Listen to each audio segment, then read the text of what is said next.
നമുക്കിന്ന് നല്ല ക്രീമി ആയിട്ടുള്ള ഒരു ചിക്കൻ ഗ്രേവിയുടെ റെസിപ്പി കാണാം. നമുക്ക് ഒരു ലെമൺ റൈസിൻ്റെയോ അല്ലെങ്കിൽ ഗീ റൈസിൻ്റെയോ ഒക്കെ ഒപ്പം നന്നായിട്ട് മാച്ചായി പോകുന്ന ഒരു റെസിപ്പിയാണ്. ഇതിങ്ങനെയുള്ള റൈസിൻ്റെ കൂടെ മാത്രമല്ല ചപ്പാത്തിയുടെ ഒപ്പമൊക്കെ കഴിക്കാനും അപ്പമൊക്കെ കൂട്ടി കഴിക്കാനൊക്കെ പറ്റിയ നല്ലൊരു റെസിപ്പിയാണ്. നല്ല തിക്കായിട്ടുള്ള ഗ്രേവി ആയിട്ടുള്ള റെസിപ്പിയാണ്. അപ്പോൾ നമുക്ക് ഇന്നത്തെ വീഡിയോയിലേക്ക് പോവാം. അപ്പോൾ നമുക്ക് ആദ്യം തന്നെ പാൻ വെച്ചിട്ട് അതിലേക്ക് അത്യാവശ്യം നല്ലോണം ഓയിൽ ഒഴിച്ച് കൊടുക്കാം. അപ്പോൾ ഞാൻ ഇവിടെ സൺഫ്ലവർ ഓയിലാണ് എടുക്കുന്നത്. ഇനി ഇതിലേക്ക് നമുക്ക് 4 വറ്റൽമുളക് ഇട്ട് കൊടുക്കാം. ഇപ്പോൾ എരിവ് അധികം വേണ്ടാത്തവർ എൻ്റെ പോലെ ഇതുപോലെ പൊട്ടിച്ചിട്ട് അതിൻ്റെ കുരുവെല്ലാം കളഞ്ഞിട്ട് വേണമെങ്കിൽ ഇട്ട് കൊടുക്കാം. അല്ലാന്ന് വെച്ചിട്ടുണ്ടെങ്കിൽ എരിവ് കുഴപ്പമില്ലാത്തവർക്ക് 4 മുഴുവനോടെ തന്നെ വറ്റൽമുളക് ഇട്ട് കൊടുക്കാം. എന്നിട്ട് 2 മീഡിയം സൈസ് സവാള അതുപോലെ നല്ലോണം കനം കുറച്ച് നീളനെ അരിയുക. നല്ല നൈസായിട്ട് തന്നെ നീളനെ അരിഞ്ഞിട്ട് ഒന്ന് ഫ്രൈ ആക്കി എടുക്കണം. 2 ചുവന്നുള്ളി കൂടെ ഞാൻ ഇതിൻ്റെ ഇടയിൽ ഇട്ട് കൊടുക്കുന്നുണ്ട്. നല്ലൊരു ടേസ്റ്റ് ആയിരിക്കും. അപ്പോൾ ഇത് നല്ല ബ്രൗൺ ഷെയ്ഡ് ആവുന്ന വരെ നല്ലോണം വഴറ്റിയെടുക്കണം കേട്ടോ. അപ്പോൾ അത് നമുക്ക് അരയ്ക്കാനുള്ളതാണ്. അപ്പോൾ അതുകൊണ്ട് നല്ലൊരു ഫ്ലേവർ കിട്ടാനായിട്ട് നമ്മൾ ഈ ഒരു അരപ്പ് നല്ലൊരു സ്പെഷ്യൽ അരപ്പാണ് കേട്ടോ. ഇത് മാത്രമല്ല ഇതിൻ്റെ കൂട്ടത്തിൽ നമ്മൾ വേറെയും കൂടി സാധനങ്ങൾ ഇട്ടിട്ട് അരയ്ക്കുന്നുണ്ട്. അപ്പോൾ അതായത് ഇതുപോലെ നല്ല ബ്രൗൺ ഷെയ്ഡ് വരണം. നമ്മൾ ബിരിയാണിയിലേക്കൊക്കെ ഗാർണിഷ് ചെയ്യാൻ എടുക്കില്ല, അതുപോലെ തന്നെ ഫ്രൈ ചെയ്തിട്ടെടുക്കുക ഈ സവാള. ഇതപ്പം നന്നായി ഫ്രൈ ആയിട്ടുണ്ട്. അപ്പോൾ ഓയിൽ നമ്മൾ അത്യാവശ്യം നല്ലോണം ഇതുപോലെ തന്നെ ഒഴിക്കണം. അപ്പോൾ ബാക്കി ഓയിൽ അതിൽ ഉണ്ടായിരിക്കണം. ആ രീതിയിൽ വേണം ഓയിൽ ഒഴിക്കണമെങ്കിൽ. അപ്പോൾ അതാ ഓയിലൊക്കെ ഒന്ന് മാറ്റിയിട്ട് കോരി മാറ്റി വെച്ചിട്ടുണ്ട്. ആ സവാള ഒന്ന് നന്നായി തണുത്തതിന് ശേഷം നമുക്കൊരു മിക്സി ജാറിലേക്ക് മുഴുവനായിട്ട് ഇട്ട് കൊടുക്കാം. ഇനി നമുക്ക് ഇതിൻ്റെ ഒപ്പം തന്നെ ഇട്ട് അരയ്ക്കാനുള്ളതാണ്. നാളികേരം ചേർക്കണം. ഒരു 3 ടീസ്പൂൺ തന്നെയാണ് എടുത്തിട്ടുള്ളൂ കേട്ടോ. 3 ടീസ്പൂണാണ് നാളികേരം ചിരകിയത് ചേർത്ത് കൊടുക്കുക. പിന്നെ ഒരു 10 പീസ് കാഷ്യൂ ഇട്ട് കൊടുക്കാം. മുഴുവനോടെ തന്നെ ഫ്രൈ ചെയ്യൊന്നും വേണ്ട കേട്ടോ, അതങ്ങനെ തന്നെ ഇട്ട് കൊടുക്കുക. ഇത് നമുക്ക് ഒന്ന് വെള്ളം തൊടാതെ നന്നായിട്ട് ഒന്ന് പൊടിച്ചെടുക്കുക. നന്നായി പൊടിഞ്ഞതിന് ശേഷം ഇതിലേക്ക് കുറേശ്ശെ വെള്ളം ഒഴിച്ചിട്ട് നന്നായിട്ട് അരച്ചെടുക്കാം. ആദ്യം കുറേശ്ശെ ഒരു 1/4 കപ്പോളൊക്കെ വെള്ളമൊക്കെ ഒഴിച്ചിട്ട് ഒന്ന് അരച്ചെടുക്കുക.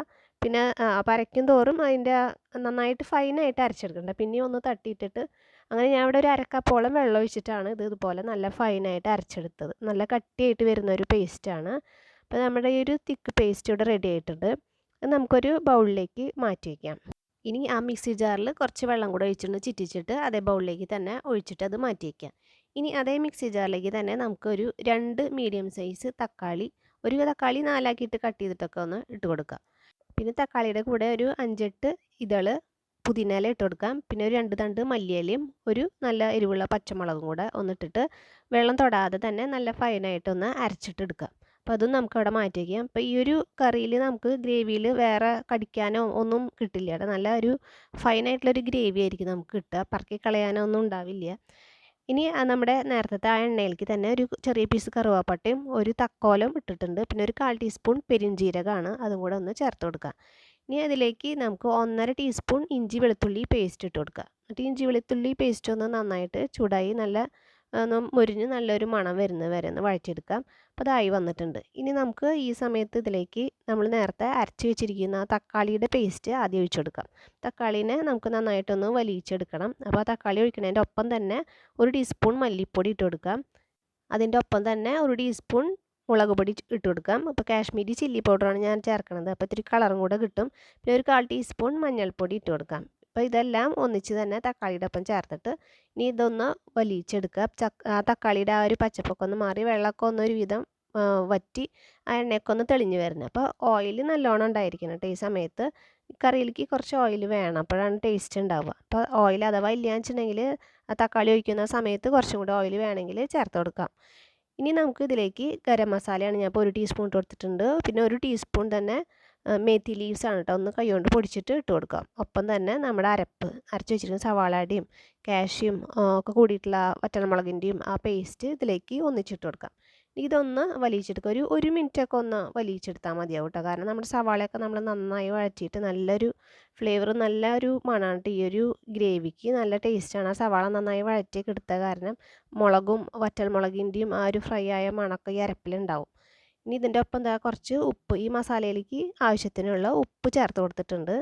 അങ്ങനെ 1 മിനിറ്റ് ഒന്ന് ഇളക്കിയതിന് ശേഷം നമുക്ക് അതിൻ്റെ ഒപ്പം ഇത് ഇറച്ചിയാണ് കേട്ടോ. ഇത് ചില്ലിയുടെ പീസിലാണ്, ആ ഒരു വലുപ്പത്തിലാണ് കട്ട് ചെയ്തേക്കുന്നത്, ചെറിയ പീസുകളാക്കിയിട്ട്. ഇത് ഉപ്പും ഗരം മസാലയും മഞ്ഞൾപ്പൊടിയും, ഗരം മസാലയും കൂടെ ഇടണം കേട്ടോ. ഒരു 1/4 ടീസ്പൂൺ ഗരം മസാലയും 1/4 ടീസ്പൂൺ മഞ്ഞൾപ്പൊടിയും ഈ ഇറച്ചിയിലേക്ക് ആവശ്യത്തിനുള്ള ഉപ്പും ചേർത്തിട്ട് കുറച്ച് വെള്ളം, ഒരു 1/4 കപ്പ് വെള്ളം കൂടെ ഒഴിച്ചിട്ടാണ് ഇത് നമ്മൾ വേവിച്ചെടുത്താണ്. കുക്കറിൽ ഒറ്റ വിസിൽ അടുപ്പിച്ചെടുത്താണ്. അത് ഇതിലേക്ക് ഒഴിച്ചു കൊടുക്കുക. അപ്പോൾ അതിൻ്റെ ആ ചിക്കൻ്റെ ആ ഒരു കുറച്ച് വെള്ളം ഒഴിച്ചിട്ടാണെങ്കിൽ ആ ഒരു ചാറും കൂടി ഇതിലേക്ക് ഉണ്ടാവും. അപ്പം നല്ല ടേസ്റ്റാണ്. അപ്പോൾ അഥവാ ചാറില്ല എന്നുണ്ടെങ്കിൽ കുറച്ച് വെള്ളം ഈ സമയത്ത് ഒഴിച്ചിട്ട് നന്നായിട്ട് മിക്സാക്കി ഒന്ന് നന്നായി തിളപ്പിച്ചെടുക്കുക. ഒരു തിള വന്ന് കഴിഞ്ഞിട്ടുണ്ടെങ്കിൽ പിന്നെ അതിലേക്ക് നമുക്ക് കുറച്ച് മല്ലിയില കൂടെ ചെറുതാക്കിയിട്ട് അരിഞ്ഞിട്ട് ഇട്ട് കൊടുക്കുക. ഒന്ന് നന്നായിട്ടൊന്ന് തിളപ്പിച്ചെടുക്കുക. അത്രേ വേണ്ടൂ. നല്ല തിക്കായിട്ട് വരുന്ന ഗ്രേവിയാണ്. അപ്പോൾ അതിനനുസരിച്ചിട്ട് വെള്ളമൊക്കെ ഒഴിച്ചു കൊടുക്കാം. അപ്പോൾ നല്ല ടേസ്റ്റുള്ളൊരു നല്ല ക്രീമി ആയിട്ടുള്ളൊരു ചിക്കൻ ഗ്രേവിയാണ് കേട്ടോ ഇത്. അപ്പം നമ്മുടെ റൈസുകൾക്കൊക്കെ ലെമൺ റൈസും ഒക്കെ ഉണ്ടാക്കുകയാണെങ്കിൽ നല്ല ഗീ റൈസിനും ഒക്കെ പറ്റിയ നല്ലൊരു ടേസ്റ്റുള്ളൊരു ഗ്രേവിയാണ്. അപ്പോൾ എല്ലാവരും ഒന്ന് ട്രൈ ചെയ്ത് നോക്കുക. നമുക്കിനി അടുത്ത നല്ല വീഡിയോ ആയിട്ട് കാണാം.